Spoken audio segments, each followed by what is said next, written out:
Film की शुरुआत समुद्र में तैरते हुए एक आदमी के दृश्य से होती है। उसे पानी के अंदर एक पुराना संदूक दिखाई देता है। अचानक वो संदूक खुल जाता है और उसमें से कुछ चीजें बाहर निकल आती हैं। उन्हीं में से एक हरे रंग का मुखौटा होता है जो पानी की सतह पर तैरने लगता है। यहीं से दृश्य बदल जाता है। अब हमें एक आदमी दिखाया जाता है जिसका नाम स्टैनली है। वो एक बैंक में नौकरी करता है। वो अपनी महिला सहकर्मी को बताता है कि उसके पास एक खास जगह के 2 टिकट हैं और पूछता है कि क्या वो उसके साथ चलना चाहेगी। लड़की जवाब देती है कि उसका एक दोस्त पहले ही वहां जाने के टिकट खरीद चुका है और क्या स्टैनली उसे दोनों टिकट दे सकता है। स्टैनली बहुत भोला होता है और बिना कुछ सोचे समझे टिकट उसे दे देता है। वो खुद नहीं जाता। जब वो लड़की चली जाती है तो स्टैनली का दोस्त वहां आता है और कहता है कि लोग हमेशा तुम्हारे साथ बुरा व्यवहार करते हैं लेकिन तुम समझते ही नहीं। दोनों बात कर ही रहे होते हैं कि तभी एक महिला ग्राहक बैंक में आती है। वो अपना नाम टीना बताती है और स्टैनली से खाता खोलने की बात करती है। वो अपना बैग टेबल पर रख देती है। यहाँ हमें दिखाया जाता है कि उस बैग में एक छिपा हुआ कैमरा लगा हुआ है जो बैंक के अंदर की पूरी रिकॉर्डिंग कर रहा है। आमतौर पर ऐसा बैंक की रेकी करने के लिए किया जाता है और यही सच भी होता है। टीना का एक दोस्त बैंक लूटने की योजना बना रहा होता है और उसी के कहने पर टीना ये सब कर रही होती है, लेकिन स्टैनली को इस बात की कोई जानकारी नहीं होती। स्टैनली को टीना बहुत आकर्षक लगती है। वो अपने दोस्त से उसकी तारीफ करता है। उसका दोस्त उसे छोड़ने के लिए कहता है और बताता है कि रात को एक पार्टी है, वहां चलेंगे। तभी स्टैनली को याद आता है कि उसकी कार खराब है। वो कार रिपेयर शॉप पर जाता है जहां उसे बताया जाता है कि अभी कार ठीक नहीं हो सकती। अगर उसे जल्दी है तो वो उनकी एक पुरानी कार ले सकता है। मजबूरी में स्टैनली वो खराब हालत वाली कार ले लेता है। उसी कार से वो उस जगह पहुंचता है जहां पार्टी हो रही होती है, लेकिन गार्ड उसे अंदर जाने नहीं देते। वे उसे नीची नज़र से देखते हैं और कहते हैं कि इस तरह के लोगों को यहाँ आने की इजाज़त नहीं है। स्टैनली बहुत अपमानित महसूस करता है और वापस लौट जाता है। रास्ते में एक पुल पर पहुंचते ही उसकी कार बंद हो जाती है। गुस्से में वो कार से उतरता है और पानी की तरफ देखता है। उसे लगता है कि कोई लाश पानी में तैर रही है। स्टैनली दिल का बहुत अच्छा इंसान होता है, इसलिए वो सोचता है कि शायद वो आदमी जिंदा हो और मदद के लिए पानी में उतर जाता है। लेकिन वहाँ कोई लाश नहीं होती बल्कि कबाड़ का ढेर होता है। उसी कबाड़ के बीच उसे एक हरे रंग का मुखौटा मिलता है, वही मुखौटा जो हमने फिल्म की शुरुआत में देखा था। स्टैनली उसे एक अनोखी और पुरानी चीज समझकर अपने घर ले आता है।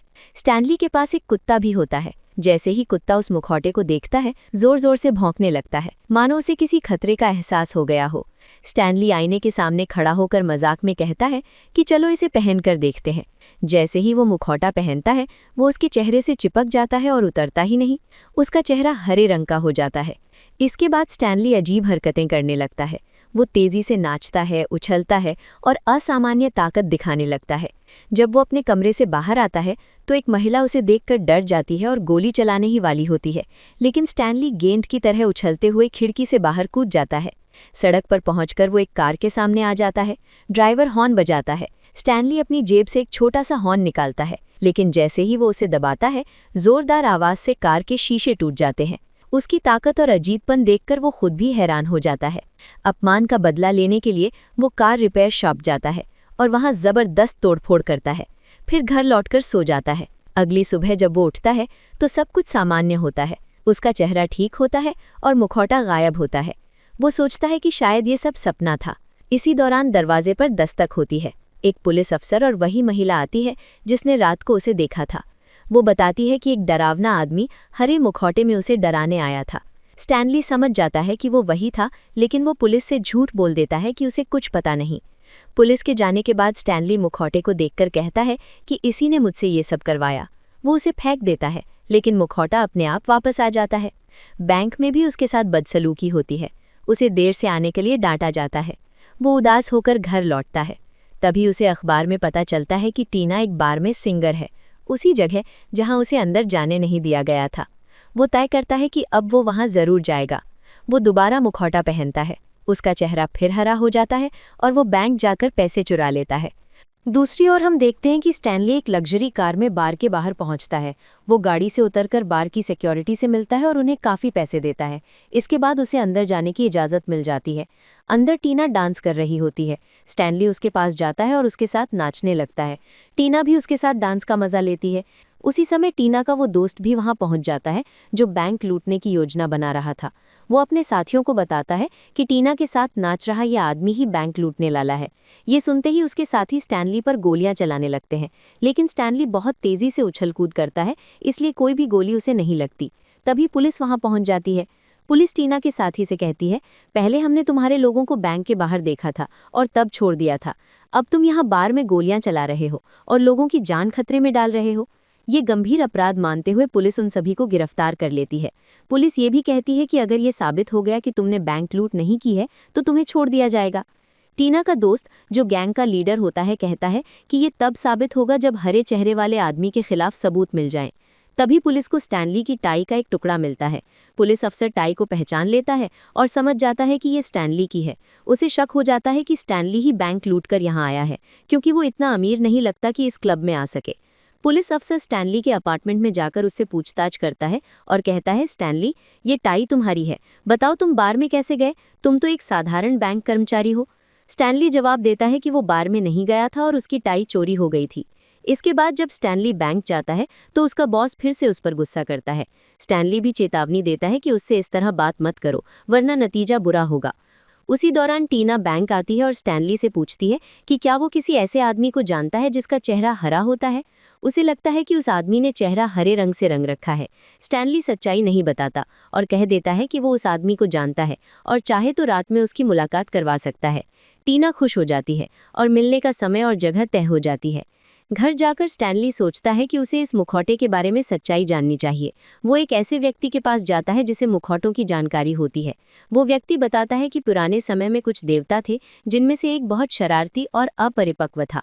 उसकी इसी फितरत के कारण उसे एक मुखौटा देकर वहां से निकाल दिया गया था। स्टैनली समझ जाता है कि ये वही मुखौटा है, क्योंकि जब भी वो इसे पहनता है वो बिल्कुल बदल जाता है। दिन के समय जब स्टैनली मुखौटा पहनकर कुछ नहीं बदलता तो उसे समझ आता है कि ये शायद अकेले या रात में ही असर करता है। वो वहां से निकल जाता है, क्योंकि रात में उसे टीना से मिलना होता है। वो मन ही मन सोचता है कि अच्छा हुआ उसने दिन में मिलने का समय तय नहीं किया। रात को स्टैनली मुखौटा पहनकर टीना से मिलने पहुंचता है, लेकिन पुलिस पहले से उस पर नजर रखे होती है। पुलिस वहां पहुंचते ही घेराबंदी कर लेती है। टीना डरकर भाग जाती है, जबकि स्टैनली अपनी हरकतों में इतना मशगूल होता है कि उसे समझ ही नहीं आता कि पुलिस उसे देख सकती है। पुलिस उसे पकड़ लेती है। स्टैनली मज़ेदार अंदाज में चीखता है और अजीब अजीब जादुई हरकतें करने लगता है। उसकी वजह से पुलिस वाले भी नाचने लगते हैं। किसी तरह वो दूसरी ओर निकल जाता है और मुखौटा उतार देता है। अब वो फिर से सामान्य स्टैनली बन जाता है। उसी समय एक लड़की अपनी कार से वहां से गुजर रही होती है। वो स्टैनली की दोस्त और एक रिपोर्टर होती है। वो स्टैनली को डरा हुआ देखकर अपनी कार में बैठा लेती है और वहां से ले जाती है। स्टैनली सच्चे दिल का इंसान होता है, इसलिए वो उसे सब कुछ बता देता है, मुखौटे के बारे में और पुलिस के पीछे पड़ने की वजह भी। लेकिन यही कहानी में बड़ा मोड़ आता है।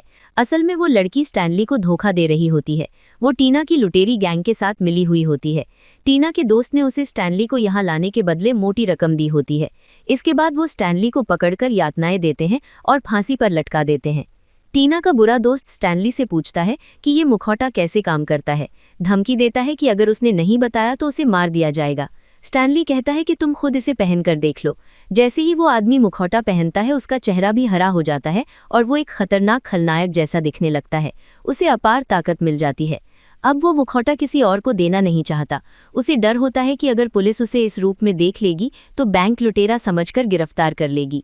इसलिए वो एक नकली मुखौटा बनवाकर स्टैनली की जेब में रख देता है ताकि पुलिस उसे पकड़ ले। उसके साथ ही स्टैनली को पुलिस के सामने फेंक देते हैं। पुलिस उसकी जेब से नकली हरा मुखौटा निकाल लेती है और स्टैनली को जेल भेज दिया जाता है। जब टीना को ये पता चलता है तो वो जेल में स्टैनली से मिलने आती है। स्टैनली उसे पूरी सच्चाई बता देता है कि असली मुखौटा उसके दोस्त के पास है और वही अब शहर को तबाह कर सकता है। वो कहता है कि वो खुद मासूम था, इसलिए मुखौटे का असर उस पर मजाकिया हुआ, लेकिन उसका दोस्त पूरी तरह बुरा इंसान है और पूरी शहर को लूट सकता है। टीना समझ जाती है कि उसने बहुत बड़ी गलती की है। वो शहर छोड़ने का फैसला करती है, लेकिन उसका दोस्त ये जानता होता है और अपने आदमियों को उसके पीछे लगा देता है। उधर स्टैनली का कुत्ता चोरी छिपे सब देख रहा होता है। वो जेल तक पहुंच जाता है, सोते हुए गार्ड की जेब से चाबी निकाल लेता है और स्टैनली को बाहर निकाल देता है। इसी बीच एक पुलिस अफसर आ जाता है। स्टैनली उसे डराकर जेल से भाग निकलता है। दूसरी ओर टीना को उसके बुरे दोस्त ने अगवा कर लिया होता है। वो खुद मुखौटा पहनकर एक बड़े गैंगस्टर के बार में जाता है। वहां उसकी भिड़ंत होती है और वो गैंगस्टर को मार देता है। इसके बाद वो टीना को बांधकर उस पर टाइम बम लगा देता है और कहता है अब भाग कर दिखाओ। तभी स्टैनली वहां पहुंच जाता है। टीना चालाकी से उससे कहती है कि अगर उसे मारना ही है तो बिना मुखौटे के अपना चेहरा दिखाए। जैसे ही वो आदमी मुखौटा उतारता है, टीना उसे लात मार देती है। मुखौटा उछलकर हवा में जाता है और स्टैनली का कुत्ता उसे पकड़ लेता है। कुत्ता भी मुखौटा पहन लेता है और मजेदार लेकिन खतरनाक हरकतें करने लगता है। आखिरकार स्टैनली खुद मुखौटा पहनता है, गोलियों और धमाकों से बचते हुए टीना को बचा लेता है और खलनायक को खत्म कर देता है। पुलिस वहां पहुंचती है, लेकिन मेयर गवाही देता है कि स्टैनली बेगुनाह है। पुलिस उसे छोड़ देती है। अगली सुबह स्टैनली, टीना, उसका कुत्ता और दोस्त उसी जगह पहुंचते हैं जहां उसे मुखौटा मिला था। स्टैनली मानता है कि मुखौटे की वजह से उसने बड़े काम किए, लेकिन टीना कहती है कि उसे स्टैनली बिना मुखौटे के ही पसंद है। वो मुखौटे को समुद्र में फेंक देती है और फिल्म खुशी खुशी खत्म हो जाती है।